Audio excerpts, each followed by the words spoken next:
దేవుని పరిశుద్ధమైన నామమునకు స్తోత్రం. ఈ సేవకుల కూడికకు కూడి వచ్చిన దైవ సేవకులైన మీ అందరికీ ప్రభు పేరిట నా హృదయపూర్వకమైన వందనాలు తెలియజేస్తున్నాను. Praise the lord. హల్లెలూయా. చెప్పాలి గట్టిగా, హల్లెలూయా. కొద్ది మాటలు ధ్యానించుకొని ఇక్కడ ఆశ్చర్యకరంగా పెడదాం, క్లుప్తముగా ధ్యానించుకుందాం. 45వ కీర్తన 13వ చరణం నుండి 15వ చరణం వరకు. ఆమె వస్త్రము బంగారు బుట్టా పని చేసినది, ఆమె వస్త్రము బంగారు బుట్టా పని చేసినది. విచిత్రమైన పనిగల వస్త్రములను ధరించుకొని రాజునొద్దకు ఆమె తీసుకొని రాబడుచున్నది. విచిత్రమైన పని కలిగినటువంటి వస్త్రములు ఆమె ధరించుకొని రాజునొద్దకు ఆవిడ తీసుకుని రాబడుచున్నది. ఆమెను వెంబడించు ఆమె చెలికత్తెలైన కన్యకలు నీ యొద్దకు తీసుకుని రాబడుచున్నారు. ఉత్సాహ సంతోషములతో వారు వచ్చుచున్నారు. రాజనగరంలో ప్రవేశించుచున్నారు. రాజనగరములో ప్రవేశించుచున్నారు. చాలు. తలలో పైకెత్తి నా వైపు చూస్తూ జాగ్రత్తగా నా మాటలు గమనించాలి. ఇక్కడ మనకి అంతఃపురము ఒకటి కనిపిస్తుంది, రాజనగరము ఇంకొకటి కనిపిస్తుంది. అంతఃపురములో రాజకుమార్తె కన్య ఉన్నది, రాజనగరములో రాజున్నాడు. ఈ పెండ్లి కుమార్తె లేదా రాజకుమార్తె మహిమ కలిగినటువంటి సంగమునకు సాదృశ్యంగా ఉన్నది. రాజనగరము అంటే పరలోక రాజ్యానికి సాదృశ్యంగా ఉన్నది. రాజు అంటే యేసయ్యకు సాదృశ్యంగా ఉన్నది. అంతఃపురము అంటే సంఘము, రాజనగరం అంటే పరలోక రాజ్యమునకు సాదృశ్యం ఉన్నది. రాజు యేసయ్య. సంఘమైనటువంటి విశ్వాసులు ప్లస్ సేవకులైన మనము కలిసి రాజనగరము అనేటువంటి పరలోక రాజ్యానికి వెళ్ళాలి. రాజు అని యేసయ్యని మనము కలవాలి. మధ్యాకాశములో ఆయనతో మనకి వివాహం. పెళ్లి కుమార్తె సంఘము మనం. అయితే ఇక్కడ ఈ రాజకుమార్తె కన్య ఈవిడ వెళ్ళేటప్పుడంట బుట్టా పని కలిగినటువంటి వస్త్రములు ధరించుకుని వెళుతుందంట. అంటే మంచి నైపుణ్యం కలిగినటువంటి వ్యక్తి కుట్టినటువంటి బట్టలు. మామూలుగానే రాజుగారి దగ్గరికి వెళ్ళేటప్పుడు రాణి ధరించుకునే బట్టలు వేరుగా ఉంటాయి, గొప్పగా ఉంటాయి, హృందాగా ఉంటాయి. ఏదో పనికి మళ్ళీ బట్టలు కట్టుకొని వెళ్ళదు. రాణి రాజు దగ్గరికి వెళ్ళేటప్పుడు చాలా కాస్ట్లీ బట్టలు, విలువైన బట్టలు కట్టుకొని వెళుతుంది. అలాగే మన పరలోకపు రాజు అయిన యేసయ్య దగ్గరికి వెళ్ళేటప్పుడు పెళ్లి కుమార్తె అనబడిన మనము కూడా కాస్ట్లీ బట్టలు, మంచి బట్టలు కట్టుకొని వెళ్ళాలి.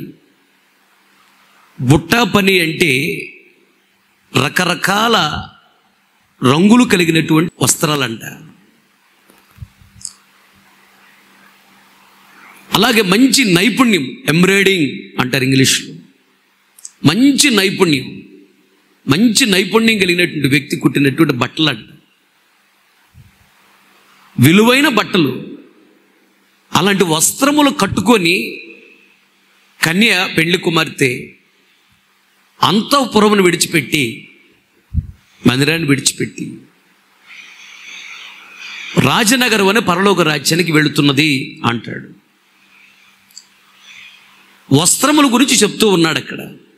వస్త్రములు కట్టుకొని వెళుతుంది ఆవిడ, విలువైన వస్త్రములు. అలాగే మధ్యాకాశానికి పెళ్లి కుమారుడు యేసయ్య రాబోతున్నాడు.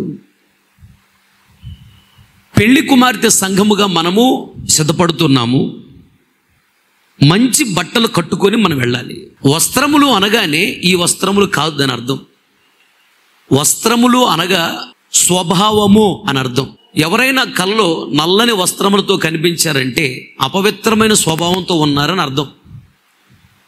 వైటి బట్టలే మురికి మురికిగా ఉన్నాయంటే సరైన పరిశుద్ధత లేదు అని అర్థం. తెల్లని వస్త్రాలు వేసుకొని కనిపించారండి కలలో ఎవరైనా, వారు పరిశుద్ధమైన స్వభావము కలిగి ఉన్నారు, ప్రార్థనా జీవితం కలిగి ఉన్నారు, తగ్గింపు, వినయ, విధేయత అన్ని విషయాలలో కూడా భక్తిగా ఉన్నారు, దేవుని రాజ్యానికి సిద్ధంగా ఉన్నారని అర్థం. వస్త్రములు అనగా స్వభావములు. మంచి కాస్ట్లీ వస్త్రములు కట్టుకొని మనం వెళ్ళాలంట రాజైన యేసయ్య దగ్గరికి. అంటే మంచి విలువైనటువంటి స్వభావములు ధరించుకొని వెళ్ళాలి మనం. మనుషులకు ఇష్టమైన స్వభావములు కాదు, దేవునికి ఇష్టమైన స్వభావములను మనం ధరించుకొని వెళ్ళాలి. బైబిల్లో చాలా రకరకాల వస్త్రాలు ఉన్నాయి, కానీ మన సేవకులకు అవసరమైనటువంటి కొన్ని వస్త్రములు, కొన్ని స్వభావములు ఏంటో ఈరోజు మనము ధ్యానించబోతూ ఉన్నాం. దేవుడు మనతో మాట్లాడునుగాక. ఆమేన్.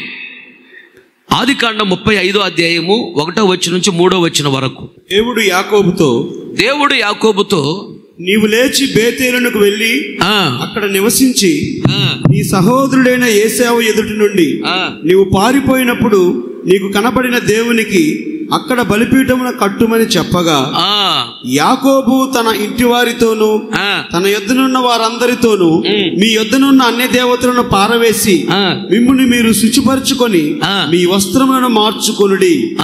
మనము లేచి బేతేలునకు వెళ్ళుదము. చాలు, బేతేలుకు వెళుదము. నా శ్రమ దినమున నాకు ఉత్తరం ఇచ్చి నేను వెళ్ళిన మార్గమున నాకు తోడై ఉండిన దేవునికి బలిపీఠమును అక్కడ దేవునికి బలిపీఠం అక్కడ నేను కట్టవలెను చెప్పాను. చాలు, తలల పైకెత్తి నా వైపు చూస్తూ నా మాటలు గమనించు. ఈ సందర్భము మనకి బాగా తెలుసు, కానీ ఒకసారి దీని ఆత్మీయ అర్థాన్ని గమనిస్తే దేవుడే స్వయంగా చెప్తున్నాడు యాకోబుతో, యాకోబు నేను నీకు అక్కడ కనిపించాను కదా, లూజ్ అనే ప్రాంతంలో నిచ్చెన మీద దేవదూతలు ఎక్కుతూ దిగుతూ ఉన్నారు, నేను దీవించారు. అక్కడ నేను నీతో మాట్లాడాను కదా, దానికి బేతేలని పేరు పెట్టావు, అక్కడికి వెళ్ళి బలిపీఠం కట్టు, బలులర్పించు అని దేవుడు చెప్తూ మీ వస్త్రములు మార్చుకొని వెళ్ళండి అన్నాడు. అంటే ఇప్పుడు ఉన్న వస్త్రములు కాదు, ఇవి ప్రక్కన పెట్టి క్రొత్త వస్త్రములు ధరించుకొని వెళ్ళు అని దేవుడు చెప్పాడు. పాత వస్త్రములు విడిచిపెట్టు, క్రొత్త వస్త్రములు ధరించుకో. నాకు ఇష్టమైన వస్త్రములు విడిచిపెట్టు, నాకు ఇష్టమైన వస్త్రములు ధరించుకో. బేతులేని ప్రాంతంలోకి వెళుతున్నారు, అక్కడ బలిపీఠం కట్టాలి దేవుడు చెప్పాడు. బేతేలు అనగా మందిరము మనకు తెలుసు. బేతేలు అనే ప్రాంతంలోకి వెళుతున్నారు అంటే మందిరములోకి వెళుతున్నారు, లేదా మందిరములోకి వచ్చాము. మనం వచ్చినటువంటి మనము ఇక్కడ బలిపీఠము కట్టాలి. బలిపీఠము కట్టుకొనుట అనగా హృదయమును కట్టుకొనుట లేదా తీర్మానము చేసుకొనుట అని అర్థం. బేతేలు అనే మందిరములోకి వచ్చాము, బలిపీఠం అని మంచి తీర్మానం చేసుకోవాలి ఇక్కడ. ఒకటి. రెండోది, మనము వస్త్రములు మార్చుకోవాలి ఇక్కడ. అంటే దేవునికి ఇష్టం లేని బట్టలు విడిచిపెట్టాలి, దేవునికి ఇష్టమైన బట్టలు ధరించుకోవాలని చెప్పాడా. అదే సందర్భములో విగ్రహారాధన బొమ్మలు విడిచిపెట్టాలి, అక్కడికి వెళ్ళి బలిపీఠం కట్టి శ్రమ దినమున నిన్ను ఆదరించి, నిన్ను పలకరించి, నిన్ను ఓదార్చిన దేవునికి ఒక బలిపీఠము కట్టాలి. అది గుర్తు చేశాడు దేవుడు. యాకోబు అదే చెప్తున్నాడు. ఇక్కడ 2 పనులు చేయాలి. దేవునికి ఇష్టం లేని పాత బట్టలు విడిచిపెట్టాలి, దేవునికి ఇష్టమైన క్రొత్త వస్త్రములు కట్టుకోవాలి. అలాగే విగ్రహారాధన బొమ్మలను విడిచిపెట్టాలి. శ్రమలలో దేవుడు తోడై ఉండి దర్శనమిచ్చి మాట్లాడి ఆదరించి ఓదార్చి బలపరిచాడే, ఆయనకి బలిపీఠం కట్టాలి. అంటే దీని అర్థం ఏంటంటే దేవునికి ఇష్టం లేని బట్టలు విడిచిపెట్టాలి అంటే విగ్రహారాధన విడిచిపెట్టాలి, అది దాని అర్థం. దేవునికి ఇష్టమైన బట్టలు కట్టుకోవాలంటే శ్రమ దినమున ఆదరించిన దేవునికి కృతజ్ఞత కలిగి బ్రతకాలి. కృతజ్ఞత కలిగి తీర్మానం చేసుకోవటం అనేది క్రొత్త బట్టలు, దేవునికి ఇష్టమైన బట్టలు అవి. ఓ పాస్టర్ గారు మందిరం కట్టిన తర్వాత అంట బ్రాహ్మణుడి దగ్గరికి వెళ్ళాడంట. అయ్యా నేను మందిరం కట్టుకున్నాను, మందిరం ఓపెన్ చేసుకోవాలి, మంచి రోజు ఒకటి చెప్పాయి అన్నాడంట. చేసుకో, ఆ రోజు నువ్వు ఒక గొర్రె పుట్టను వధించు అని చెప్పాడంట. అన్నీ చేశాడంట. ఎంత దుర్మార్గం ఇది. సేవకులు ఆ మాటలు చెప్తుంటే మీకు ఆశ్చర్యంగా ఉంది కదా, కానీ చాలామంది సేవకులు విగ్రహారాధన చేస్తున్నారు, విగ్రహారాధన పద్ధతుల్లోకి వెళుతున్నారు. ఎలాగో తెలుసా, విశ్వాసులు వచ్చి బ్రాహ్మణ దగ్గరికి వెళ్ళి వివాహం పెట్టుకొని వస్తారు. ఆ రోజు పెళ్లి చేయమంటే వీళ్ళు పెళ్లి చేస్తారు. వాళ్ళు బ్రాహ్మణ దగ్గరికి వెళ్ళి వచ్చిన సంగతి తెలుసు. నేను మా సంఘంలో ఒకటే చెప్తా, నీవు బ్రాహ్మణ దగ్గరికి వెళ్ళి వచ్చి తెలిస్తే నీ ఇంట్లో నేను అడుగు పెట్టను, నీ పెళ్లి నేను చేయనంతే. వివాహము పెట్టవలసింది బ్రాహ్మడు కాదు. నా దగ్గరికి వచ్చి అన్న ఏదో ఒక రోజు పెట్టండి అని చెప్పాలి, అంతేగాని పలానా రోజు పెట్టన్నా అనకూడదు. అన్నావంటే నువ్వు కనుక్కొని వచ్చావు అక్కడికి వెళ్ళిన అర్థం. అప్పుడు ప్రార్థన చేసి ప్రార్థన పూర్వకం నాకు ఖాళీగా ఉన్న రోజు నేను పెడతా, అంతే. పలానా రోజు పెట్టన్న డబ్బులు అన్నాడంటే డబ్బులు అందటం కాదు, ఆ రోజు కనుక్కొని వచ్చేవాడు. గుర్తుపట్టాలి. చాలామంది సేవకులే ఇది మంచి రోజు అది చెడ్డ రోజు అంటారు. అంటే బైబిల్లో మొట్టమొదటి పేజీ కూడా చదవలేదు ఈ సేవకుడు. 7 దినాలు సృష్టించి దేవుడు 7 దినాలు మంచివన్నాడు కదా, చెడ్డది ఎక్కడుంది? ఇంకా ఎంత దుర్మార్గం. ఒక ఆయన అయితే ప్రార్థన చేసి నిమ్మకాయలు ఇస్తున్నాడంట. గేదె పాలు ఇట్లేదంటేను ప్రార్థన చేసి ఉప్పిచ్చాడంట, దాని కొమ్ము గట్టని మేకు బిక్కుని పోయిందంట. పిల్లలు పుట్టగానే గారెమండలు సూర్యులో పెట్టడం, గుమ్మడికాయ కట్టడం, అది అక్షర విగ్రహారాధన, ఆత్మ సంబంధమే విగ్రహారాధన. దేవుని కంటే ఎక్కువగా నువ్వు దేనిని ప్రేమిస్తావు అదే విగ్రహారాధన. అది గుర్తుపెట్టుకో. దేవుని కంటే ఎక్కువగా నువ్వు భార్యను ప్రేమించినా, దేవుని మాట కంటే ఎక్కువగా నీ భార్య మాట నువ్వు విన్నా, దేవుని మాట కంటే ఎక్కువగా పిల్లల మాటలే నువ్వు విన్నా, దేవుని మాట కంటే ఎక్కువగా తల్లిదండ్రుల మాటే విన్నా, నువ్వు విగ్రహారాధన చేస్తున్నావు అని అర్థం. దేవుని కంటే ఎక్కువ ఎవరో కాదు. దేవుని కంటే భర్త ఎక్కువ కాదు, భార్య ఎక్కువ కాదు, పిల్లలు ఎక్కువ కాదు, తల్లిదండ్రులు ఎక్కువ కాదు. కనుక దేవుని కంటే ఎక్కువగా భర్తని ప్రేమించిన, భార్యని ప్రేమించిన, పిల్లల్ని ప్రేమించిన, తల్లిదండ్రులను ప్రేమించిన, అక్క చెల్లెలను ప్రేమించిన, అన్నదమ్ములను ప్రేమించిన, భోజనాన్ని ప్రేమించిన, వస్త్రాలను ప్రేమించిన, దేవుని కంటే ఎక్కువగా అందాన్ని ప్రేమించిన, దేవుని కంటే ఎక్కువగా ఐశ్వర్యాన్ని ప్రేమించిన, దేనిని ప్రేమించిన, నీవు విగ్రహారాధన చేస్తున్నావు. నీ దగ్గర ఇంకా పాత బట్టలు ఉన్నాయి. వస్త్రములు మార్చుకో, బట్టలు మార్చుకో అంటున్నాడు దేవుడు. పాత బట్టలు విడిచిపెట్టు, క్రొత్త బట్టలు ధరించుకో. దేవుని వాక్యము కంటే ఎక్కువగా దేన్ని ఎవరిని ప్రేమించకూడదు మనం. అందుకని ప్రతిరోజు ప్రార్థనలో దేవా నీకంటే ఎక్కువగా నీ దేనిని ఎవరిని ప్రేమించకూడదు, వాళ్ళు దూరమగును గాక అని ప్రార్థన చేయకూడదు, వాళ్ళు చచ్చిపోతారు. ఆ కోరిక నాకు దూరమగును గాక. నీకంటే ఎక్కువగా నేను దేనిని ఎవరిని ప్రేమించకూడదు. ఇటా మీటింగ్కి వెళ్ళాలి, పిల్లోడికి జ్వరం వచ్చింది, ఆయన ఫోన్ చేసి నేను రావట్లేదు మా అబ్బాయి జ్వరం వచ్చింది అంటున్నాడు. ఆలోచించావా? చూసావా? దేవుని పని మానేస్తున్నాడు కొడుకు కోసం. అంటే ఇప్పుడు ఎక్కువగా ఎవరిని ప్రేమించాడు? అర్థమైందా? కొడుకునే ప్రేమించాడు దేవుని కంటే అని అర్థం. ఇది విగ్రహారాధన. ఇవి పాత బట్టలు. దేవునికి ఇష్టం లేని పాత బట్టలు విగ్రహారం విడిచిపెట్టి దేవునికి ఇష్టమైన క్రొత్త బట్టలు ధరించుకో. ఏంటి క్రొత్త బట్టలు అంటే, ఆయన శ్రమ దినమును ఆదరించి ఓదార్చి బలపరిచి తృప్తిపరిచాడే, అది గుర్తు చేసుకొని నువ్వు బలిపీఠం కట్టు అంటున్నాడు. అంటే కృతజ్ఞత. పాపములో ఉన్నప్పుడు దేవుడు ఆయన రక్తాన్ని చిందించి ప్రాణాలు పెట్టి రక్తము ద్వారా కడిగి పరిశుద్ధపరిచాడు. మన వల్లనే కృతజ్ఞత కలిగి ఉండాలి. దేనికి పనికిరాని స్థితిలో ఉన్నప్పుడు దేవుడు మనల్ని జ్ఞాపకం చేసుకొని సమస్య నుంచి విడిపించాడు, కష్టం నుంచి విడిపించాడు, కన్యడి నుంచి విడిపించాడు, దుఃఖం నుంచి విడిపించాడు, పాపం నుంచి విడిపించాడు, శాపం నుంచి విడిపించాడు, సాతాను శక్తుల నుంచి విడిపించాడు, ఈ లోక సంబంధ అలవాట్లు, ఆచారాల పద్ధతుల నుంచి విడిపించాడు. ఆయన ఘనపరిచాడు, విలువిచ్చాడు, ఒక ఘనమైన స్థితిలో మనల్ని పెట్టాడు. క్రొత్త బట్టలు ధరించుకోవాలి అనగా కృతజ్ఞత కలిగి ఉండాలి. అది దేవుడు నన్ను ఈ స్థితిలో పెట్టాడు కాబట్టి నేను ఆయన కొరకు రోషంగా బ్రతకాలి, ఆయన కొరకు యథార్థంగా బ్రతకాలి, ఆయన కొరకు నమ్మకంగా బ్రతకాలి, ఆయన కొరకు నేను కష్టపడాలి, ఆయన కొరకు నా ప్రాణాలను పెట్టడానికి నేను సిద్ధమే. ఎందుకంటే మన కోసం ఆయన ప్రాణం పెట్టాడు కదా. మనం కూడా ఆయన కొరకు ప్రాణం పెట్ట బద్దులై ఉన్నాం. ప్రాణం పెట్టాలి. తన ప్రాణమును కాపాడుకునేవాడు దానిని పోగొట్టుకుంటాడు. ప్రాణమును కాపాడుకోవటం అంటే ప్రాణమే. పోగొట్టుకునేది ప్రాణం కాదు, ఆత్మ. ప్రాణం అంటే లోపల రక్తం. మనలో ప్రాణాత్మ శరీరం ఉన్నాయి కదా. తన ప్రాణాన్ని కాపాడుకునేవాడంట సేవలో భయపడుతూ అమ్మో అది చేయకూడదు, ఇది చేయకూడదు, సేవను ప్రక్కన పెట్టేసి తను కాపాడుకుంటూ ఉంటారే, అలాంటి వాళ్ళు అంట వాళ్ళ ప్రాణమును అనగా ఆత్మను పోగొట్టుకుంటారంట అగ్నిగుండంలో. అగ్నిగుండంకి వెళ్ళిపోతుంది. దేవుని కొరకు ఎవరైతే తన ప్రాణాన్ని లెక్క చేయకుండా ప్రాణాన్ని పెడతారో వాళ్ళు దాన్ని కాపాడుకుంటారండి, ఆత్మను కాపాడుకుంటారు. దేవుని రాజ్యం. దేవునికి స్తోత్రం. బేతేలుకు వెళుతున్నారు, మీ వస్త్రములు మార్చుకొని వెళ్ళండి, మీ స్వభావాన్ని మార్చుకోండి, విగ్రహారాధన అనే స్వభావాన్ని విడిచిపెట్టు, కృతజ్ఞత అనే స్వభావాన్ని కలిగి ఉండు. చిన్న మేలు చేసినప్పుడే థ్యాంక్స్ అంటున్నాం. దేవుడు చేసినంత మేలు ఈ లోకంలో మనకు ఎవరు చేయలేరు. కృతజ్ఞత కలిగి ఉంటే దేవుడు బహుగా దీవిస్తాడు. కృతజ్ఞత కలవారు అంటే దేవుడికి చాలా ఇష్టం. దావీదు కృతజ్ఞత కలిగి వేకునే లేచి దేవుడిని స్తుతించేవాడు, గణపరిచేవాడు. అంటే అడవిలో గొర్రెలు కాసుకునేటప్పుడు అప్పటికి చుట్టుప్రక్కల ఉన్నటువంటి వాళ్ళు అనేవాళ్ళు, రే దావీదు నువ్వు నిద్రబావు, మమ్మల్ని నిద్రబావురా, ఏంద్రా బాబు ఈ గోల, ఏం చేశాడరా దేవుడు నీకు? ఆ గొర్రెలు గాయటం తప్పిందా?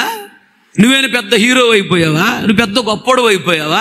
ఏమిచ్చాడని దేవుడు కృతజ్ఞత కలిగి ఈ విధంగా దేవుడిని స్తుతిస్తున్నావు అంటే అసలు ఆ భయంకరమైన కొండ సిలువలు తిరిగే అడవి, అది సింహాలు ఎలుగుబంట్లు తిరిగే అడవి, పెద్ద పుళ్ళు తిరిగే అడవి. ఆ అడవిలో బ్రతికి బట్ట కడుతున్నావు అంటే కేవలం దేవుని కృపే. ఆయన ఏదో చేయాల్సిన అవసరం లేదు. ఆయన ఈ లోకాన్ని పంపాడు, కాపాడుతున్నాడు. నేను బ్రతుకున్నానంటే దేవుని కృపే, అందుకు నేను దేవుడిని స్తుతిస్తా అని చిన్న మేలు చేసినా విడిచిపెట్టకుండా దావీదు దేవుడికి ప్రతిరోజు వేకుని లేచి కృతజ్ఞత కలిగి స్తుతిస్తున్నాడు. కాబట్టి దేవుడు జ్ఞాపకం చేసుకొని దావీదుని అడవిలో గొర్రెలు కాసుకునేవాడిని బయటకు తీసుకొచ్చి, ఎన్ని గొర్రెలు చరిత్రకారులు చెప్తారు, పెద్ద గొర్రెల కాపురం కాదు, 25 గొర్రెలు అంట, తీసుకొని వచ్చి రాజుగా సింహాసనం కూర్చుండబెట్టి 40 సంవత్సరాలు తాను వెళ్ళిన ప్రతి చోట దేవుడు తోడై ఉండి జయాన్ని ఇచ్చి గొప్పవాడిని చేశాడు. ప్రపంచంలో గొప్పవాడయ్యాడు దావీదు. దావీదు చనిపోయి ఇంచుమించుకు 4000 సంవత్సరాలు. ఇప్పటికీ దావీదు పిల్లలకు దేవుడు కృప చూపిస్తున్నాడు, దావీదు చేసిన భక్తిని బట్టి.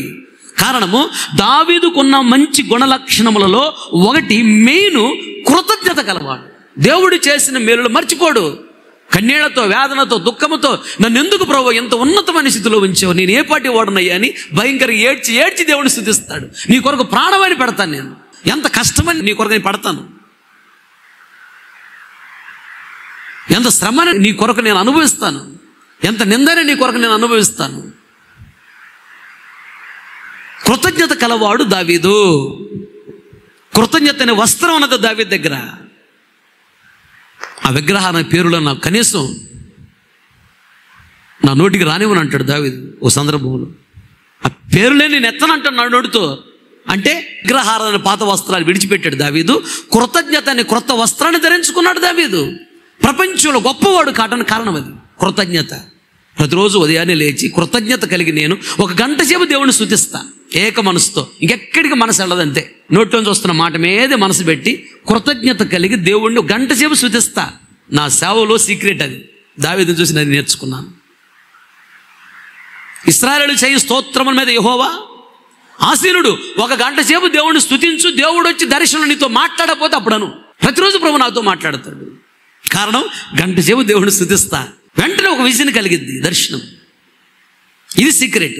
1 అరగంట సేపు కూడా దేవుడిని స్తుతించనటువంటి వాడికి దర్శనం కలగదు, దేవుడు దిగిరాడు, అందుకు వాడికి దర్శనం కలగదు.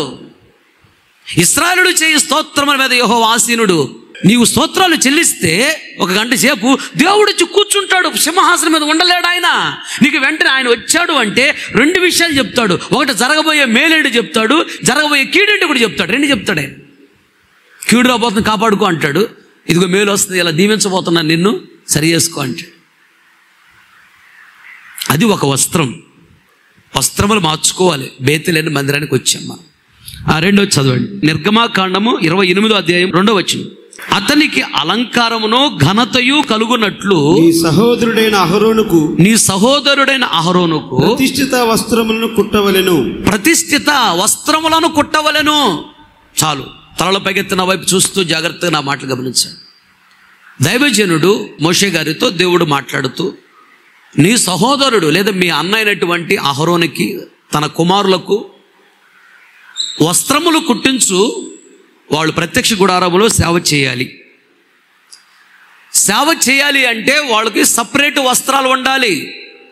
ఏ బట్టలు పడితే ఆ బట్టలు వేసుకొని సేవ చేయకూడదు. దాని అర్థం అది. అయ్యా ఇప్పుడు మామూలుగా బట్టలు వేసుకుంటున్నాడు కదా మా అన్నయ్య అంటే ఆ బట్టలు కాదు. ఇప్పుడు సేవకు అభిషేకించబోతున్నాము, సేవ చేయాలంటే సేవ చేసే బట్టలు వేరు. ఇప్పుడు మామూలుగానే బట్టలతోనే ఉన్నాడు, ఈ బట్టలు కాదు సేవ చేసి, ఈ బట్టలతో సేవ చేయకూడదు. సేవ చేయాలంటే ప్రత్యేకమైన బట్టలు కుట్టించుకోవాలి. మోషే అలా బట్టలు కుట్టాలి అని చెప్పాడు.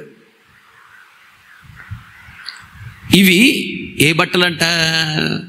ఏంటివి? ప్రతిష్ఠిత వస్త్రములు. ప్రతిష్ఠితము అంటే ఇంగ్లీష్లో అపార్ట్ అని రాయబడి ఉంది. అపార్ట్మెంట్ అంటే ప్రత్యేకముగా, ఎవరి గదులు వాళ్ళకి ప్రత్యేకంగా ఉంటాయి, దాన్ని అపార్ట్మెంట్ అంటారు. అపార్ట్ అనగా ప్రత్యేకమైన జీవితం అని అర్థం. రెండోది ఆర్డైన్ అని ఉండేది, ఆర్డినేషన్ అంటాం కదా. ఆర్డినేషన్ అంటే అక్కడ నుండి దేవుని సేవ కొరకు క్రమపరచుట, దీక్షలో నిలబెట్టుట అని అర్థం. ప్రతిష్ఠిత వస్త్రములు కుట్టించు అహరోనికి, ఇప్పుడున్న వస్త్రాలు కాదు. ఈ వస్త్రాలతో సేవ చేయకూడదు, ప్రతిష్ఠిత వస్త్రములు కుట్టించు, ఆ బట్టలతో సేవ చేయాలి. ఎలాంటి బట్టలో కూడా చెప్పాడు. ఆ లేవి కాండము 6:10-11 వచనాలు. యాజకుడు తన సన్న నార నిలువుటంగిని తొడుగుకొని తన మానమునకు తన నారులాగును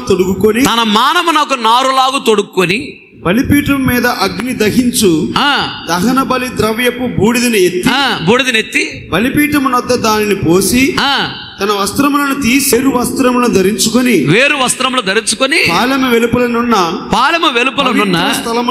పవిత్ర స్థలమునకు ఆ బూడిదను తీసుకొని పోవలెను. చాలు, తలల పైకెత్తి నా వైపు చూస్తూ జాగ్రత్తగా నా మాటలు గమనించి. 2 రకాల బట్టల గురించి చెప్తున్నాడు దేవుడు. ప్రత్యక్ష గుడారంలో సేవ చేసేటప్పుడు నిలువు టంగి, లాంగ్ అండ్ స్లీవ్గా ఉండాలంటే ఇంగ్లీష్లో రాశాడు. పొడుగ్గా ఉండాలి, ఇది ఇట్లా స్లీవ్గా ఉండాలంటే అది నిలువు టంగి. నిలువు టంగి వేసుకోవాలంటే సేవ చేసేటప్పుడు ప్రత్యక్ష గుడారంలో బూడిద బయటకు తీసుకెళ్ళి వేసినాడు పడేయటానికి దెబ్బ దగ్గరికి వెళ్ళేటప్పుడు అంటే ఈ బట్టలు వేసుకొని పోకూడదంట. ఇంకో చోట అంటాడు వాళ్ళు చొక్కాలు గుట్టించు అంటాడు. మళ్ళీ బయట ఆ వేస్ట్ బూడిద తీసుకెళ్ళి దెబ్బలు పడటానికి చొక్కా వేసుకొని వెళ్ళాలంట. మందిరంలో పరిచర్య చేసేటప్పుడు అంగి వేసుకోవాలంట. వీటిని యాజక వస్త్రాలు అంటారు. బయట మనం వేసుకొని తిరిగేవి పరిచర్య వస్త్రాలు. పరిచర్య వస్త్రాలు వేరు, యాజక వస్త్రాలు వేరు. ఇవి యాజక వస్త్రాలు. బయటికి వెళ్ళినప్పుడు వేసుకునేవి పరిచర్య వస్త్రాలు. ఇది తేడా తెలియాలి. ఎవరెవరినో చూసి కాదు మన క్రమాలు నేర్చుకోవాల్సింది. బైబుల్లో దేవుడు ఏ క్రమము చెప్పాడు ఆ క్రమంలో ఉంటే మనకు దీవెన. అయ్యా బట్టలు వేసుకుంటున్నాడు మా అన్నయ్య అంటే ఆ బట్టలు కాదు నాయన, నేను కొన్ని బట్టలు చెప్పబోతున్నా. మందిరంలో సేవ చేసేటప్పుడు తెల్లని నిలువు టంగి వేసుకోవాలి. బయటికి వెళ్ళేటప్పుడు ఈ అంగితో వెళ్ళకూడదు. చొక్కాలు కుట్టించు, చొక్కాలు వేసుకుని వెళ్ళాలి వాళ్ళు బయటికి. అవి పరిచర్య వస్త్రాలు. బయట మందిరములో సేవ చేసేటప్పుడు, యాజకత్వం చేసేటప్పుడు యాజక వస్త్రాలు. ఎవరు చెప్పారు మాట? మాట్లాడండి. దేవుడు చెప్పాడు. ఎవరితో చెప్పాడు? మోషేతో చెప్పాడు. బైబిల్లో ఉన్న క్రమం ఇది. మరి మనం ఎలా ఉన్నాం ఈ రోజున? ప్రతిష్ఠిత వస్త్రములు ధరించుకోవాలి అంటున్నాడు. వినాలి జాగ్రత్తగా. ఈ ప్రతిష్ఠిత వస్త్రములో ముందు ఎలాంటి వస్త్రాలు ఉండాలో చెప్పాడు. 2 రకాల వస్త్రాలు ఉండాలి మనకి. మందిరంలో సేవ చేసేటప్పుడు మనం చేసుకున్న వస్త్రాలు వేరు, బయట పరిచర్యలు మనం చేసిన వస్త్రాలు. ప్రతిష్ఠిత వస్త్రములు కుట్టించు అని చెప్పాడు. సేవ చేయాలంటే సేవకుడికి ఏ వస్త్రాలు ఉండాలి? ప్రతిష్ఠిత వస్త్రములు. ప్రతిష్ఠిత వస్త్రములు అనగా ప్రత్యేకమైన జీవితం ఉండాలి.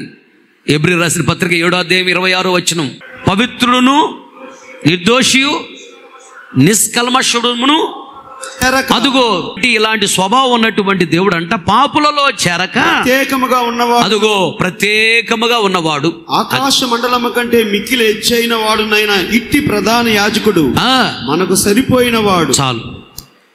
ప్రధాన యాజకుడు అనగా పెద్ద పాస్టర్ గారు. యేసయ్య పెద్ద పాస్టర్ గారుగా వచ్చాడంట. ఆ పెద్ద పాస్టర్గా వచ్చిన యేసయ్య ఎలా ఉన్నాడు అంటే ప్రత్యేకమైన జీవితం చేస్తున్నాడంట. అంటే ఆయనకి ప్రతిష్ఠిత వస్త్రములు ఉన్నాయి. యేసయ్యకి ప్రతిష్ఠిత జీవితం ఉండాలి. పాపులలో చేరక ప్రత్యేకంగా ఉన్నవాడు అంటే అర్థం ఏంటి? యేసుప్రభు పాపుల్లోనే తిరిగాడు, పాపుల మధ్యలోనే తిరిగాడు, పాపుల మధ్యలోనే భోజనం చేశాడు, పాపులతోనే స్నేహం చేశాడు, పాపులతోనే మాట్లాడాడు. కానీ పాపులలో ఉన్న పాపము ఆయనలోకి రాకుండా కాపాడుకున్నాడు. ఇది ప్రత్యేకమైన జీవితం. నీళ్ళ మీద పడవెళ్ళాలి, నీళ్లు పడవలోకి రాకూడదు. అదే ప్రత్యేకమైన జీవితం. మంచి చేపలు ఉంటాయి సముద్రంలో, ఉప్పు నీళ్ళనే త్రాగుతూ ఉంటాయి, ఉప్పు నీళ్ళతోనే స్నేహం చేస్తాయి, ఉప్పు నీళ్ళలోనే ఉంటాయి, కానీ ఉప్పు తనలోకి రాకుండా కాపాడుకుంటాయి. మంచి చేపలు ఇవి. ఇది ప్రత్యేకమైన జీవితం అంటే అది. మన లోకంలోనే ఉండాలి, ఈ లోకంలోనే తినాలి, ఈ లోకంలోనే మంచినీళ్ళు త్రాగాలి, ఈ లోకంలోనే బట్టలు కట్టుకోవాలి, ఈ లోకంలోనే ఉండాలి, తప్పదు. కానీ లోకములో ఉన్న అలవాట్లు, ఆచారాలు, పద్ధతులు మనలోకి రాకుండా కాపాడుకోవాలి. ఇది ప్రత్యేకమైన జీవితం. అది సేవకులైన మనకి ప్రత్యేకమైన జీవితం ఉండాలి. తర్వాత రెండోది ఏంటంటే క్రమమైన జీవితం ఉండాలి. దేవుడు ఒక క్రమాన్ని ఏర్పాటు చేశాడు, దాన్ని గణపరిచాడు. ఆ క్రమంలో సేవ చేసే వాళ్ళందరూ ఘనంగానే ఉంటారు. చదవండి ఆ మాటలు. యెషయా గ్రంథము 42:21 వచనం. తన నీతిని బట్టి సంతోషము గలవాడై ఉపదేశ క్రమం ఒకటి గణపరిచి గొప్ప చేసెను. చాలు. ఉపదేశం వేరు, ఉపదేశ క్రమము వేరు. ఉపదేశము అంటే సంపూర్ణ బోధ అని అర్థం. అంటే చిన్న పిల్లలు కూడా అర్థం రీతులు వివరించి చెప్పడాన్ని సంపూర్ణ బోధ అంటారు. సందేశం వేరు, ఉపదేశం వేరు. సందేశం అంటే ప్రార్థన చేసుకో అని చెప్పటం సందేశం. ఎలా ప్రార్థన చేయాలో వివరించి చెప్పటమే ఉపదేశం. సందేశం ఎవరైనా చెప్తారు, ప్రార్థన చేసుకో దేవుడు దీవిస్తాడు. ఎలా ప్రార్థన చేయాలో వివరించి ఎవరు చెప్పగలరంటే ప్రార్థనా పరుడే చెప్పగలడు. ఇలా ప్రార్థన చేస్తే దేవుడు మాట్లాడతాడని అతనికి ఆ అనుభవం ఉంటేనే చెప్పగలడు. ఉపదేశం అంటే అది వివరణ, ఎక్స్ప్లనేషన్. ఉపదేశ క్రమము వేరు. ఉపదేశ క్రమం అంటే బైబిల్లో దేవుడిచ్చిన ఉపదేశ క్రమము. మారు మనసు, బాప్తిస్మము, తర్వాత పరిశుద్ధాత్మ అభిషేకాన్ని పొందాలి.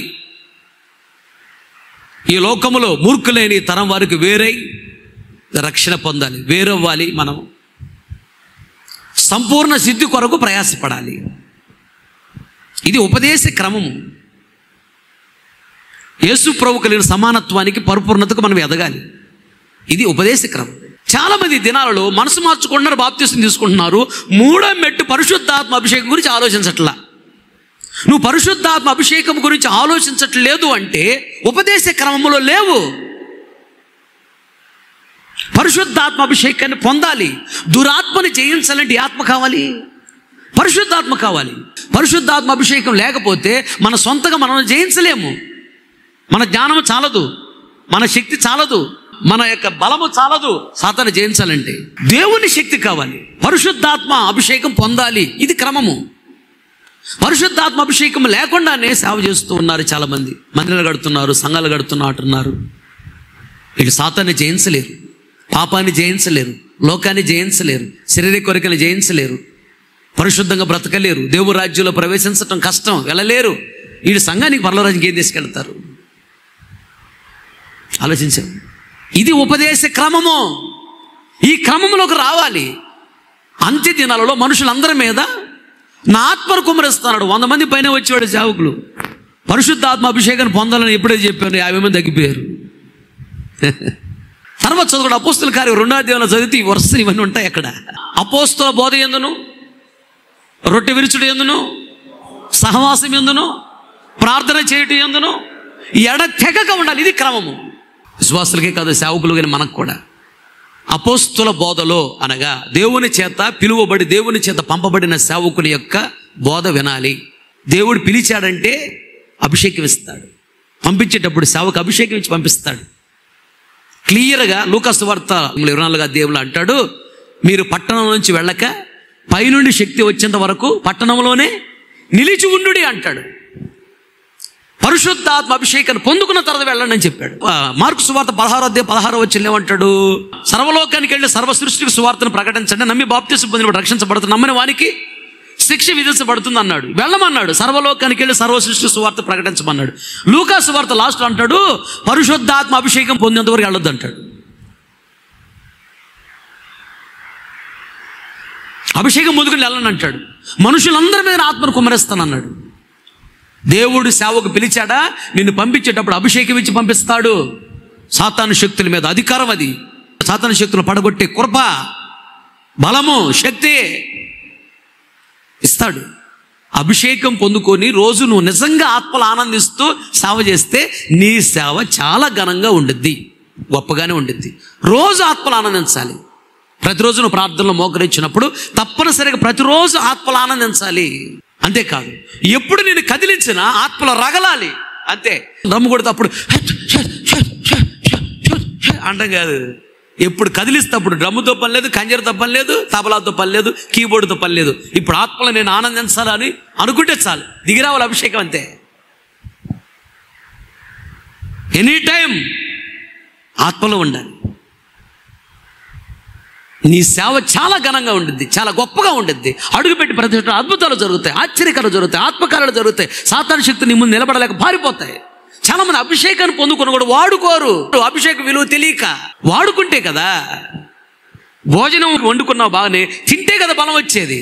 భోజనం తినకుండా ఎదురుగా పెట్టుకుని కూర్చుంటే బలం వచ్చిద్దా? నీరసం వచ్చింది, ఉన్న బలం కూడా పోద్ది. వండుకున్నావు కష్టపడి, దాన్ని తింటేనే బలం వచ్చింది. అలాగే పరిశుద్ధాత్మ అభిషేకాన్ని పొందుకున్న తర్వాత పోగొట్టుకోవద్దు. రోజు ఆత్మలు ఆనందించాలి.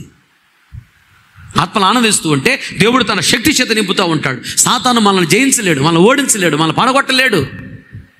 సాతాను జయించగలము, పాపాన్ని జయించగలము, లోకాన్ని జయించగలము, శరీర కోరికలు జయించగలము. సాతాను శక్తి నిలబడలేక పారిపోతాయి. కనుక నువ్వు ఎక్కడ అడుగు పెట్టినా సేవ విస్తరిస్తుంది, ఫలిస్తుంది, అభివృద్ధి చెందుతుంది. నువ్వు నిశ్చయముగా ఆశీర్వదించబడతావు. ఆమేన్.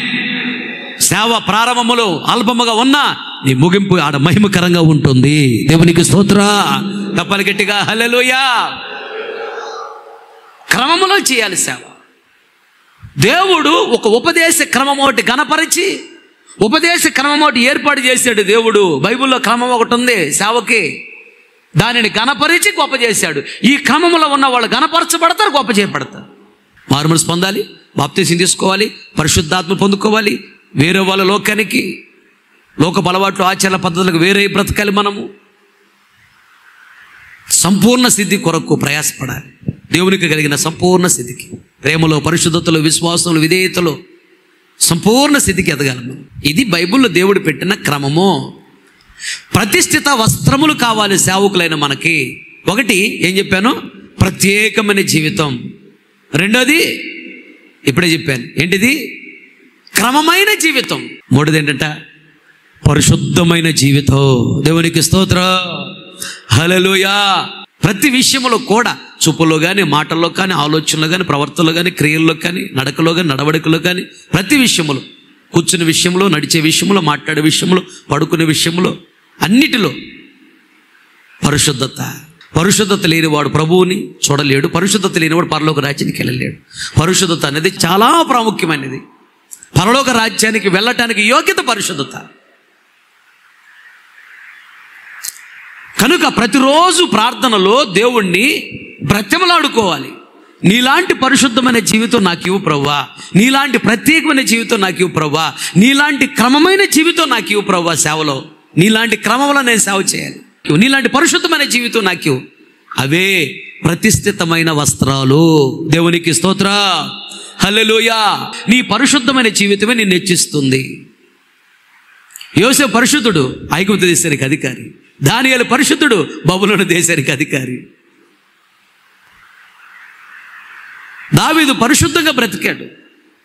ఆ దేశంలో దావీదు మించినోడు మరొకడు లేడంట.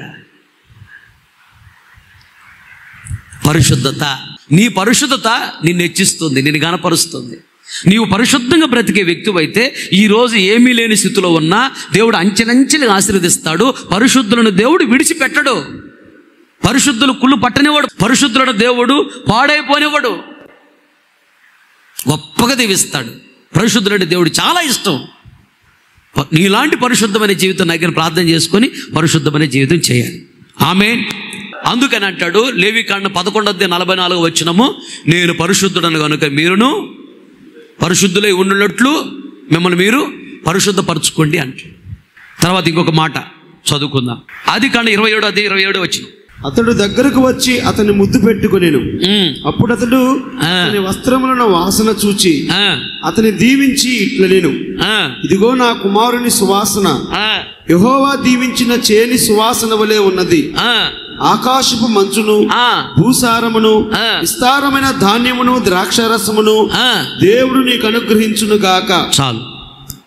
తలల పైకెత్తి నా వైపు చూస్తూ జాగ్రత్తగా నా మాటలు గమనించు. ఇస్సాకు దగ్గరకు చిన్న కుమారుడైనటువంటి యాకోబు వచ్చాడు. భోజనం పెట్టి అన్నకు రావాల్సినటువంటి దీవెనలు తీసుకుని బట్టనికి వచ్చాడు. వచ్చేటప్పుడు తెలివిగా వాళ్ళ అన్న వేసుకున్న బట్టలు ఈయన వేసుకుని వచ్చాడు. ఎందుకంటే ఒక్కొక్క మనిషి దగ్గర ఒక్కొక్క వాసన వచ్చింది. వాళ్ళు ఎంత స్ప్రే కొట్టుకున్నా ఆ వాసన బాదు. ఒక ఆమె ఏందమ్మా ఎందుకు విడాకులు ఇచ్చామంటాను, అమ్మో ఆయన దగ్గర భయంకర దుర్వాసన అన్నా, నా వల్ల కావట్లేదన్నా, విడాకులు ఇచ్చేసిందన్నా. ఒక ఆయన భార్యకు విడాకులు ఇచ్చాడు. ఎందుకంటేను ఆమె నోరు భయంకర వాసన వచ్చిద్దన్నా, మొహం కడుక్కోమంటే కొట్టిద్దన్నా. ఏడబడతాయి ఈ బాధలు మనం. అందుకని విడాకులు ఇచ్చేసి నాకు వద్దని. పెళ్ళం లేకపోయినా పర్వాలేదు, నాకు వద్దురా బాబు ఈ జీవితం. కొందరు చెమట పోస్తే భయంకర దుర్వాసన, రకరకాలు వాళ్ళ శరీర తత్వాన్ని బట్టి. అయితే యాకోబు దగ్గర వచ్చే వాసన వేరు, ఏశావు దగ్గర వచ్చే వాసన వేరు. యాకోబు ఆశీర్వాదం కోసం వెళ్ళేటప్పుడంట వాళ్ళ అన్న బట్టలు వేసుకుని పోయాడంట. యాకోబు రాగానే ఏ వాసన వచ్చిద్దో తండ్రికి తెలుసు, కళ్ళు లేకపోయినా. ఏశావు రాగానే పెద్దోడు ఏ వాసన వస్తుందో తెలుసు. అందుకని గొంతు చూస్తున్నామో యాకోబు గొంతులాగా ఉన్నా, ఏది దగ్గరకు రా, నువ్వు యాకోబో ఏసావో నానా, నేను పెద్దోడిని ఏసావుని, సార్ దగ్గర రా అని బట్టల వాసన చూశాడంట. బట్టల వాసన చూస్తే అన్నీ సొక్కేసుకుని వచ్చాడుగా, అన్న బట్టలు అర్థమైపోయింది. బట్టలు వాసన వస్తున్నాయి అంటే ఇటు పెద్దోడేలే అనుకున్నాడు అని. బట్టల వాసన చూసంట నా కుమారుడి యొక్క సువాసన ఎలా ఉందంటున్నాడు, యెహోవా దేవుడు దీవించినటువంటి చేని లేదా పొలము సువాసన వలె ఉన్నది అంటున్నాడు. యాకోబు సువాసన ఇప్పుడు ఎలా ఉందంట, యెహోవా దేవుడు దీవించినటువంటి పొలము చేను దాని సువాసన ఎలా ఉండిద్దో అలా ఉందంట. సువాసన అనగా మంచి సాక్ష్యము అని అర్థం. వస్త్రం అంటే స్వభావము. మనలో ఉండవలసిన స్వభావం ఏంటంటే మంచి సాక్ష్యం అనే స్వభావం ఉండాలి. అది ఎలా ఉండాలంటే యెహోవా దేవుడు దీవించినటువంటి పొలము యొక్క సాక్ష్యం ఎలా ఉండిద్దో, పొలం ఎలా ఉండిద్దో అలా ఉండాలంట. మరి దేవుడు దీవించినటువంటి పొలం ఎలా ఉండిద్ది, ఇప్పుడు అక్కడ చెప్పాడు. ఆ పొలంలాగా ఉండాలంట మన సాక్ష్యం, ఆ పొలంలాగా ఉండాలంట మన సువాసన, మన స్వభావం. ఎట్లా ఉందంట ఆ పొలము, ఏంటంట ఆ పొలము సువాసన వలె ఉన్నది. అదుగో ఆకాశపు మంచును, భూసారమును, విస్తారమైన ధాన్యమును, ద్రాక్షరసమును దేవుడు నీకు అనుగ్రహించు. దేవుడు దీవించినటువంటి పొలము ఎంత సువాసన వెదజల్లుతుందో నా కుమారుడు సువాసన అలా ఉంది అంటున్నాడు. మరి దేవుడు దీవించినటువంటి పొలము, పొలం అంటే హృదయము, పొలం అంటే సంఘము.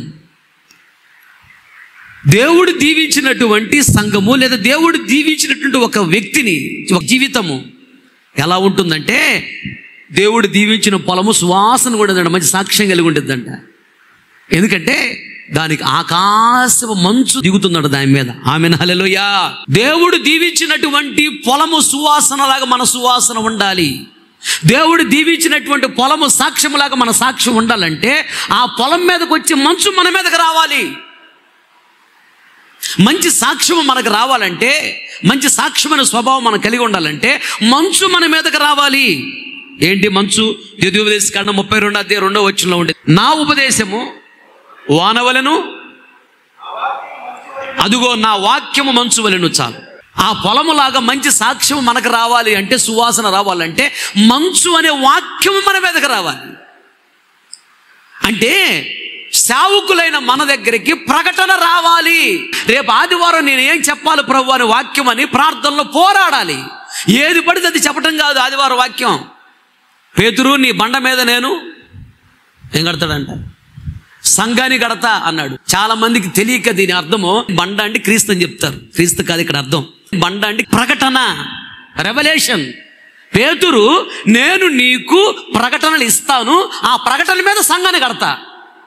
నీ సొంత మాటలు, నీ సొంత జ్ఞానము, నీ సొంత తెలివితేటలు వల్ల సంఘాన్ని నువ్వు కట్టలేవు. నేను నీకు ప్రకటన ఇస్తా, నేను నీకు వాక్యాన్ని ఇస్తా. సంఘంలో ఏం జరుగుతుందో నీకు తెలియదు, నాకు తెలుసు కదా. సంఘానికి ఏ వాక్యం అవసరమో నేను నీకు ఇస్తా, ఆ వాక్యము ద్వారా సంఘాన్ని కడతా. అది నీ బండ మీద నేను సంఘాన్ని కడతానంటే అదే దాని అర్థం. రేపు ఆదివారం వాక్యం చెప్పాలి ప్రభు, నేనేం చెప్పాలి, నా మాటలు ఎవరు పనికిరావు, నువ్వు మాట్లాడు ప్రభు అని దేవుడిని అడిగితే కలలోనైనా దేవుడు నీకు చెప్తాడు, లేదా దర్శనంలోనైనా ఈ వాక్యం చెప్పని దేవుడు చెప్తాడు, లేదా నువ్వు ప్రార్థన చేసుకుని బైబిల్ ఓపెన్ చేయగానే ఒక వాక్యం కనపడిద్ది. ఆ వాక్యం గురించి కొంచెం ఆలోచిస్తూ ఉండగానే వెంటనే కొత్త కొత్త ప్రకటనలు వస్తూ ఉంటాయి. వెంటనే అర్థమైపో దేవుడు ఇచ్చినదని. సరే, ఇంకో పేజీ తిరిగే దానికి సంబంధించిన మాటే కనపడతా ఉంటాయి. అది దేవుడిచ్చిన ప్రకటన అర్థమైపోయింది. ఆ వాక్యాన్ని ధ్యానించాలి. ఒక్కోసారి ఏదో వాక్యం తీసుకొని చెప్పాలని మనం ధ్యానిస్తూ ఉంటే ప్రకటన రాదు, అసలు మనకు ప్రేరేపణ రాదు, ఇంకా అయిష్టంగా అనిపిస్తాం, ఇంట్రెస్ట్ ఉండదు. ఒక వాక్యం చెప్పాలని కూర్చుంటే ఇంట్రెస్ట్ ఉండదు, వాక్యం రాదు ధ్యానిస్తూ ఉంటే. అంటే ఇది దేవుని చిత్తము కాదని గుర్తుపట్టాలి, అది దేవుని ప్రకటన కాదు. ఆ రోజు రేపు ఏం చెప్పాలో ప్రభు అని దేవుడిని బ్రతిమలాడితే దేవుడు నీకు ప్రకటన ఇస్తాడు. సంఘం ఇచ్చాడా? ప్రకటన ఇస్తాడు తప్పనిసరిగా. అది తీసుకుని అది చెప్పగలగాలి. అది ప్రార్థనలో మోకరిస్తేనే దేవుడు ఆ ప్రకటన నీకు ఇస్తాడు. ప్రార్థనలో మోకరించి బాగా సరి చేసుకుని ప్రభువుని అడిగితే దేవుడు ప్రకటన ఇస్తాడు. ఇది చెప్పాలి వాక్యం అని దేవుడు బలంగా ప్రేరేపిస్తాడు. ఇది చెప్పని ఒక్కోసారి ప్రేరేపణ వస్తూ ఉంటుంది, బలమైన ప్రేరేపణ, పలానా వాక్యం గుర్తు చేస్తూ ఉంటాడు. దేవుడు నీకు వాక్యం ఇచ్చాడు, 5 నిమిషాలు 10 నిమిషాల్లో సబ్జెక్ట్ అయిపోద్ది. దేవుడు ఇవ్వలేదా? నువ్వు గంటలు రాత్రి అంతా బైబిల్ తిరిగేసి ఆది కాండం ప్రకటన చదివినా నీకు తెల్లటప్పుడు వాక్యం రాదంతే. ఇంకొకటి, దేవుడు నీకు ప్రకటన ఇవ్వాలి. దేవుడు ఇచ్చిన ప్రకటన ప్రకారమే సంఘానికి వాక్యం చెప్పాలి, ఏది పడితే చెప్పకూడదు. అంటే ఉదాహరణకి పిల్లవాడు మంచి దాహంతో వచ్చాడు, దాహం అని మంచి ఎండలో వచ్చాడు, నాలుగు ఎండిపోతుంది, పిడసగడుతుంది. అలాంటి పిల్లవాడు దాహంతో వస్తే వాడు కొత్త బట్టలు ఇస్తే దాహం తీరిద్దా? తీరదు. దాహానికి మంచిళ్ళే ఇవ్వాలి. అలాగని ఆఫ్టర్ ఆల్ మంచిళ్ళు ఏంటని చెప్పేసి తేనె పోసేవనుకో నోట్లో చచ్చిపోతాడు, నెయ్యి పోసేవనుకో నోట్లో దాహంతో వచ్చినోడికి చచ్చిపోతాడు. బట్టలు లేకుండా వచ్చినోడికి బట్టలే ఇవ్వాలి, నీళ్ల కోసం వచ్చినోడికి నీళ్ళే ఇవ్వాలి, అన్నం కోసం వచ్చినోడికి అన్నమే పెట్టాలి. ఇది వాక్యం అంటే. వాళ్ళు ఏ ఉద్దేశంతో మందిరానికి వస్తున్నారో గుర్తుపట్టి ప్రార్థన చేస్తే వాళ్ళకు అవసరమైన ప్రకటన దేవుడు ఇస్తాడు. ప్రార్థన లేకపోతే ప్రకటన రాదు. నువ్వు ఏదో ఒకటి చెప్తావు, తృప్తి ఉండదు, సంఘములో గొడవలు అవుతాయి, సమస్యలు అవుతాయి, సంఘం రివర్స్ అయిపోద్ది, సంఘము దూరం అయిపోద్ది, సంఘం నడిపించలేవు. అలా కాకుండా వాక్యము చెప్పాలనుకున్నప్పుడు కనీసం 2-3 గంటలు నువ్వు మోకాళ్ళ మీద ఉంటే ప్రార్థనలో బాగా సరి చేసుకొని, ప్రతి చిన్న పొరపాటు కూడా సరి చేసుకొని, ఇంకా భక్తిగా ఉంటా, ఇంకా రోషంగా ఉంటా, ఇంకా యథార్థంగా ఉంటా, ప్రాణం నీ కొరకు పెడతా ప్రభువా అని బాగా తీర్మానం చేసుకొని మోకరిస్తే అప్పుడు దేవుడు నీకు ప్రకటన ఇస్తాడు.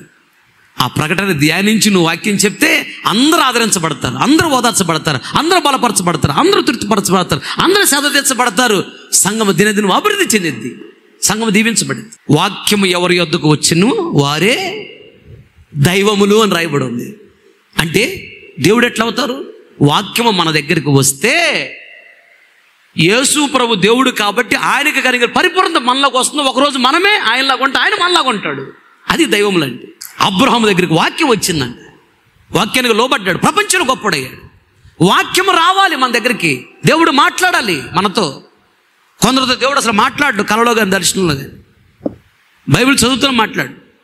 అంటే ఎన్నిసార్లు చెప్పినా వినకపోతే దేవుడు మాట్లాడు. ఇంకా ఎంత చెప్పినా వేస్ట్, ఇది వినడు అనుకున్నప్పుడు దేవుడు మాట్లాడు. దేవుడు చెప్పినప్పుడు వినాలి, అప్పుడు దేవుడు మాట్లాడతాడు. కనుక మంచు అనే వాక్యము రావాలి, ప్రకటన రావాలి. పేతురు నీ బండ మీద నా సంఘాన్ని కడతారు అన్నాడు. దేవుడి దగ్గర ప్రకటన తీసుకుని సంఘాన్ని చెప్పు. సంఘం దినదినం అభివృద్ధి చెందిద్ది, ఏది పడితే చెప్పడం కాదు. అందుకని ఎక్కడికి వెళ్ళండి. ఆ తర్వాత మంచి సువాసన అంటే మంచి సాక్ష్యం అనే స్వభావం మనలోకి రావాలంటే దేవుడు దీవించినటువంటి పొలం కనపడుతుంది, ఇక్కడ మంచి సాక్ష్యం ఉంది, అది మనం నేర్చుకోవాలి. ఆ పొలం అంట మంచు దిగి వస్తుందంట. తర్వాత ఏముందంట? భూసారం ఉన్నదంట, భూమిలో సారం ఉన్నది. భూమి అనగా భూమిలో నీళ్లు, రాళ్ళు, మట్టి 3 ఉంటాయి. అంతేనా? రాళ్లే అధిక ఉష్ణోగ్రతకి గురి అయినప్పుడు అవి వజ్రాలుగా తయారవుతాయి, లేకపోతే బంగారము, లేకపోతే వజ్రాలుగా తయారవుతాయి. భూమిలో నీళ్లు, రాళ్ళు, మట్టి 3 ఉంటాయి. ఈ భూమి దేనికి సాదృశ్యం ఉన్నదంటే మనలో ప్రాణ, ఆత్మ, శరీరం 3 ఉంటాయి. భూమి అనగా మనకు సాదృశ్యంగా ఉన్నది. ఆ భూమిలో అంట ఏముందంట, సారం ఉందంట. అందుకని ఆ పొలము బాగా పండుతుందంట. ఆ పొలానికి మంచి సాక్ష్యం వచ్చిందంట, సువాసన వచ్చిందంట.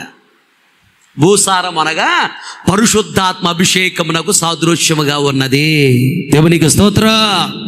మంచి సాక్ష్యం రావాలంటే దేవుని ప్రకటన మన మీదకి రావాలి. ఆ ప్రకటన వచ్చినప్పుడు ఎక్కడ నువ్వు నిలబడి వాక్యం చెప్పినా మంచి సాక్ష్యం వచ్చింది నీ గురించి. అబ్బా ఏం చెప్పాడా పాస్టర్ గారు వాక్యం అంటారు.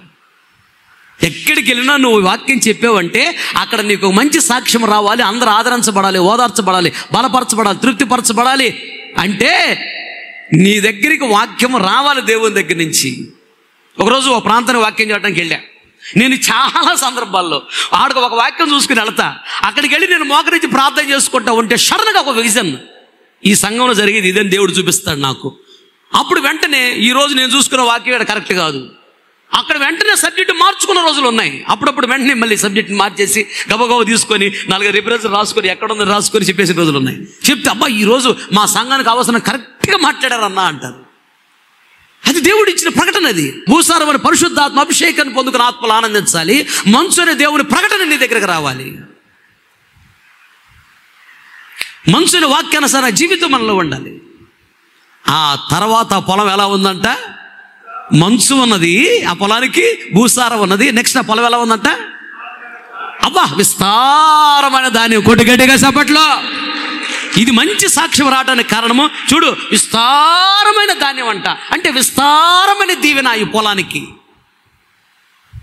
ఈ సేవకుడికి విస్తారమైన దీవెన. ఆ తర్వాత ఏంటంట, దీవెన వచ్చినప్పుడు నెక్స్ట్ ఏమొచ్చింది, ద్రాక్షారసం అనగా సంతోషం. దీవెన వచ్చిందంటే సంతోషం వచ్చింది. అది ప్రార్థన తక్కువైపోయింది జనాలకి.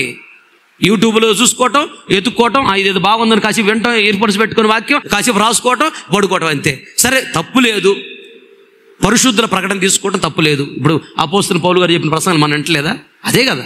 కానీ ప్రార్థన లేకపోతే నువ్వు రాత్రంతా వాక్యము చదువుకున్నా ఆడ నిలబడితే మాట కూడా రాదు నీకు. కావాలంటే చూడు, నీకే ఇసుగు పుట్టింది వాక్యం చెబుతుంటే. అంటే నడిపింపు రాదు, ఆత్మ నడిపింపు రాదు. రాత్రి అంతా బైబిల్ చదివినా ఆత్మ నడిపింపు రాదు, గంట కూడా ప్రార్థన లేకపోతే. నువ్వు గంటల గంటల ప్రార్థనలో ఉండి దేవుని బాగా ఆత్మలో ఆనందించి దేవుడిచ్చిన ప్రకటన తీసుకొని ఒక 5 నిమిషాలు బైబిల్ తీసుకుని కూర్చున్నా. బైబిల్ చదవనట్లా, బైబిల్ బాగానే చదవాలి, బాగానే ప్రార్థన చేయాలి. బైబిల్ ఓపెన్ చేసావు 10 నిమిషాల్లో సబ్జెక్ట్ వచ్చింది.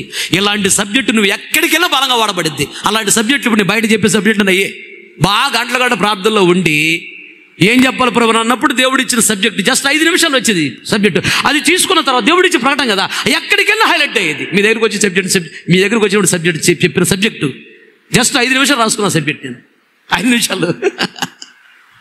ఆ సబ్జెక్ట్ ఎక్కడ చెప్పినా మంచి రెస్పాన్స్ వచ్చింది. హిజ్కియా గురించి చాలామంది అంటారు, మేము చాలాసార్లు చెప్పి చాలాసార్లు విన్నాము, ఇది ఆత్మీయ కోణంలో ఎంత మర్మగూడితమైనటువంటి రహస్యమైనటువంటి విషయాలు ఎప్పుడు వినలేదంటారు. మీ దగ్గర అన్నారు వచ్చినప్పుడు, ఆయన వెళ్ళదు, ఆయనడు అన్నది వెళ్ళే సంతోషించారు అక్కడ మాట. ఎన్ని సందర్భాలు ఎక్కడికి వెళ్ళినా ఇది 5 నిమిషాల్లో తయారు చేసిన సబ్జెక్ట్. అది బాగా ప్రార్థన చేసుకుంటూ ఉన్నాను.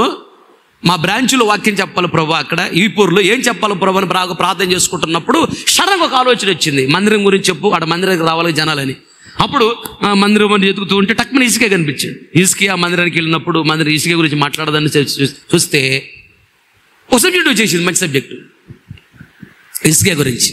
అదే మొన్న వాళ్ళు పెట్టారు చూడు, దాక్షపల్లిలో చెప్పారు. యశోభన్ వచ్చినట్టున్నాడు ఆ రోజు, దాక్షపల్లి చెప్పాను ఇసుకే గురించి. అది 5 నిమిషాలు ఆ సబ్జెక్ట్ నేను రాసుకుంది. దానికి ముందు కొన్ని గంటల ప్రార్థనలో ఉన్నా. నువ్వు ఎక్కువగా ప్రార్థనలో గడుపు.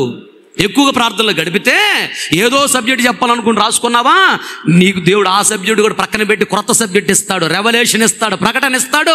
నిలబడి మాట్లాడు, హృదయాలు కదిలించబడతాయి, పశ్చాత్తాపం కలిగిద్ది, కన్నీళ్ళు వస్తాయి, తీర్మానం వచ్చింది, సంఘం దినదిన అభివృద్ధి చెందిద్ది, అందరూ బలపరచబడతారు, ఆదరించబడతారు. గంటల గంటల ప్రార్థనలు ఉండి దేవుని దగ్గర తీసుకో ప్రకటన.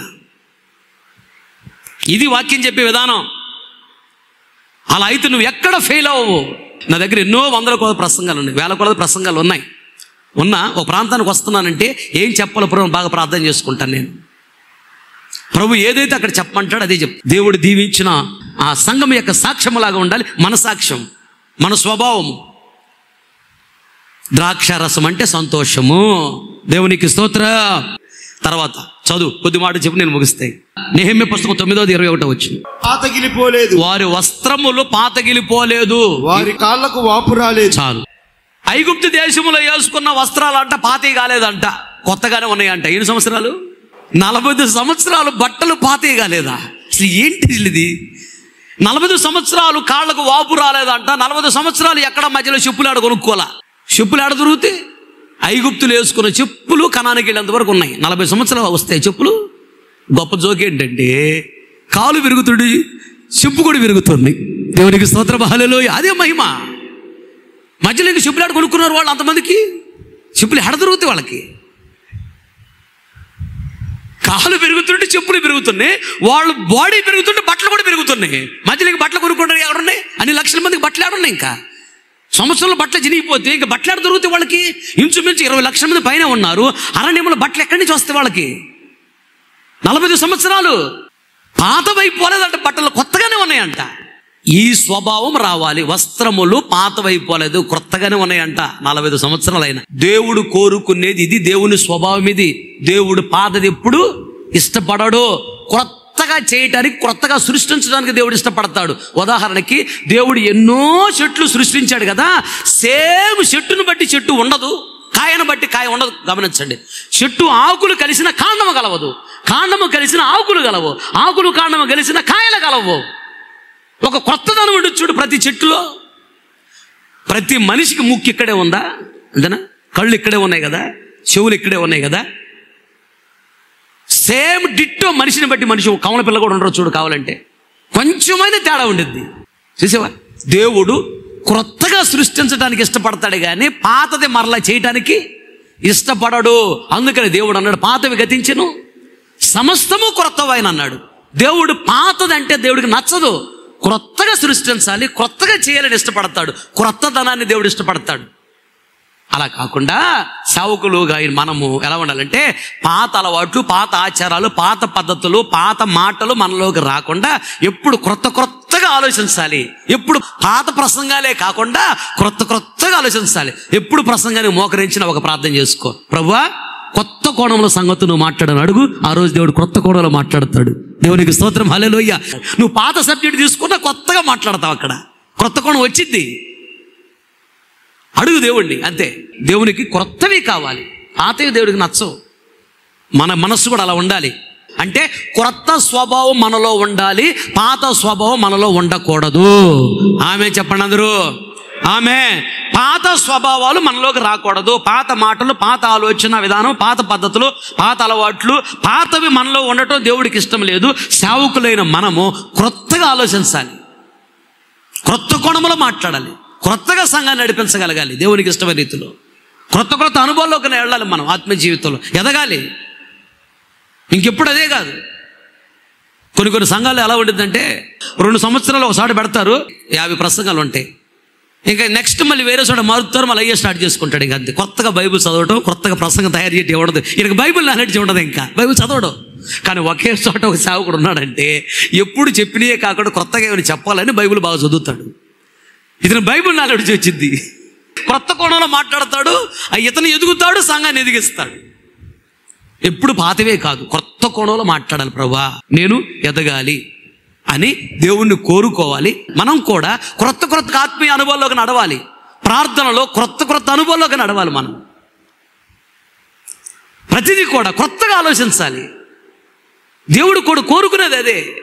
పాతవి గతించే, సమస్తం క్రొత్తమైన అంటాడు. క్రొత్తగా ఉండాలి. ఎప్పుడైతే ఇలాంటి క్రొత్త స్వభావాన్ని మనము కలిగి ఉంటామో, అయితే దేవుడు అంటున్నాడు, ఈ మాట చదవండి, 30వ కీర్తన 12వ చరణం.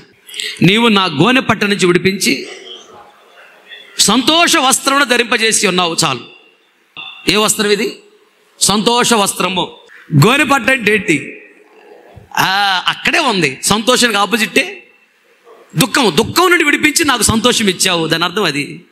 దుఃఖం అనే స్వభావంలో ఉన్నావేమో, దేవుడు నీకు సంతోషం అనే స్వభావాన్ని ఇవ్వబోతున్నాడు. గట్టిగా చప్పట్లు కొడుతూ దేవుడిని అవమానపరచు. అంతేనా? ఆమేన్, హల్లెలూయా. దుఃఖంలో ఉన్నావు, మందిరం లేదని దుఃఖపడుతున్నావేమో, సేవ లేదని దుఃఖపడుతున్నావేమో, సంఘము లేదని దుఃఖపడుతున్నావేమో, యాంప్లిఫైయర్ లేదని దుఃఖపడుతున్నావేమో, సౌండ్ సిస్టమ్ లేదని దుఃఖపడుతున్నావేమో, స్థలం లేదని దుఃఖపడుతున్నావేమో, ఏమి లేదని నువ్వు దుఃఖపడుతున్నావో నీ దుఃఖాన్ని దేవుడు సంతోషంగా మార్చబోతున్నాడు. ఒక ప్రవచనలాగా చెప్తున్నాను, ఇప్పుడే దేవుడు ప్రారంభించాడు. ఆమె సంతోషించే వస్త్రము దేవునికి ఇవ్వబోతున్నాడు. నువ్వు సంతోషించబోతున్నావు. ఆరోగ్యం లేదని దుఃఖపడుతున్నావేమో, ఏది లేదని దుఃఖపడుతున్నావో దీవులన్నీ ఇచ్చి దేవుడు నీకు సంతోషమనే స్వభావం, సంతోషమైన వస్త్రము ఇవ్వబోతున్నాడు. తలలు వంచండి, ప్రార్థన చేసుకో. వినిన మాటలు ఒకసారి నెమరు వేసుకుందాం. ఈ పగటి వేళ సమయంలో దైవజనులు బలపరిచిన ప్రతి మాట మన హృదయాలలో ఫలించినట్లుగా, వాక్యానుసారంగా నడుచున్నట్లుగా, దయగలిగిన తండ్రి వాక్యం వ్యర్థము కాకుండానట్లుగా మా హృదయాలలో నీరు కట్టి ఫలింప చేయండి. మీరు మాట్లాడిన ప్రతి మాట బట్టి నీకు స్తోత్రాలు చెల్లిస్తూ ఉన్నాం. నీ మాటలు మా హృదయాలలో భద్రపరుచుకునే జ్ఞానమును, అభిషేకాన్ని దయచేయండి. దయగలిగిన తండ్రి, శ్రమ దినమని మేము మృక్కుకునిన మృక్కుబడుల ప్రకారముగా ఈ ఉదయకాల సమయంలో నీకు కృతజ్ఞతాస్తుతులు చెల్లించినట్లుగా ప్రశస్త వస్త్రాలను ధరించుకుంటున్నాం.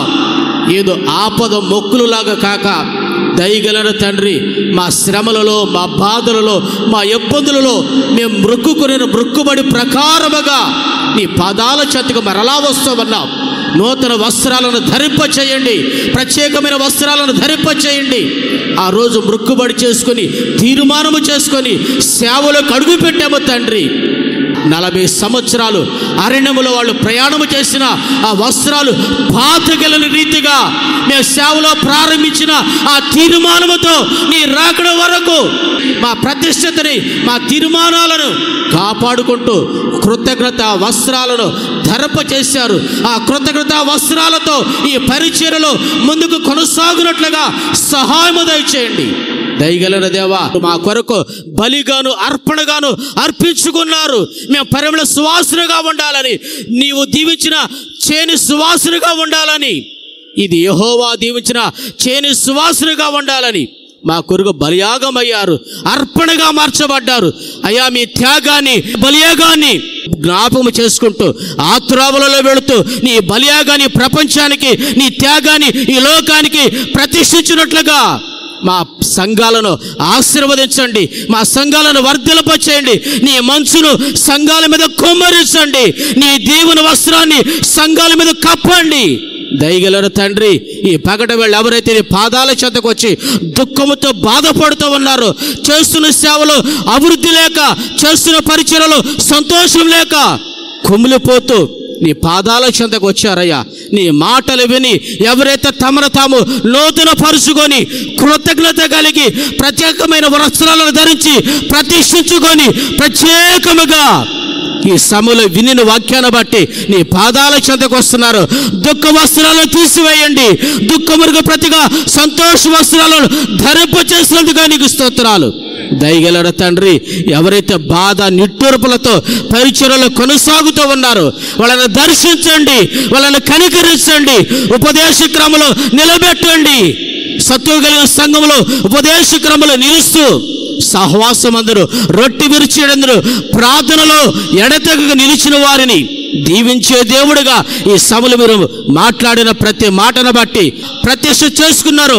అటువంటి మంచి మనస్సాక్షితో సేవలో కొనసాగాలని ఆ తీర్మానాన్ని కాపాడుకునే అభిషేకాన్ని దయచేయండి, అభిషేకాన్ని దయచేయండి. ప్రతిష్ఠతో నిలిచినట్లుగా కృతజ్ఞతాబుద్ధిని పుట్టించండి. దయగలిగిన తండ్రి, మేమందరమీ ఐక్యతని, సహవాసాన్ని కాపాడుకుంటూ మమ్మల్ని వెంబడిస్తున్న సంఘాన్ని, మమ్మల్ని వెంబడిస్తున్న విశ్వాసులని నీ రాకడికి సిద్ధపరచినట్లుగా దయచూపండి. ఇప్పటి వరకు నడిపించి వాక్యాన్ని అందించిన దైవజనులను బలపరచండి. ఇంకా బహుబలముగా అనేక ప్రాంతాలలో అనేక సేవకులకి, సంఘాలకి ఉపదేశ క్రమాన్ని బోధించినట్లుగా బలపరుచుతున్నందుకై వందనాలు. ఈ సహవాసులు మమ్మల్ని నిలిపినందుకై కృతజ్ఞతాస్తుతులు చెల్లిస్తున్నాం. దయగలిగిన దేవా, రారాజుగా మీరు మేఘమండలికి వస్తున్నప్పుడు ప్రత్యేకమైన ప్రశస్తమైన వస్త్రాలను ధరించుకొని, పెండ్లి కుమార్తె వలె ప్రత్యేకమైన వస్త్రాలను ధరించుకొని నేను ఎదుర్కొన్నట్లుగా కృపణిస్తున్నందుకై స్తోత్రాలు చెల్లిస్తూ యేసు నామమున అడుగుచున్నాము తండ్రి, ఆమేన్. మన తండ్రి అయిన దేవుని ప్రేమ, కుమారుడైన యేసుక్రీస్తు వారి కృప, పరిశుద్ధాత్మని అన్యోన్య సహవాసము, సన్నిధి, సముఖం చేరిన మనకు ప్రపంచంలోని సకల కోటి పరిశుద్ధులందరికీ మరి ముఖ్యముగా ఈరోజు వాక్యాన్ని విని సరిచేసుకున్న ప్రతి సేవకుని దేవుడు జ్ఞాపకం చేసుకొని వీరికి అవసరమైన వస్త్రముల చేత స్వభావముల చేత నింపి బహుగా దీవించి అంతవరకు దేవుడు నడిపించునుగాక. ఆమె హల్లెలూయా హల్లెలూయా ఆమేన్. అందరికీ నా హృదయపూర్వకమైన వందనాలు తెలియజేస్తాను.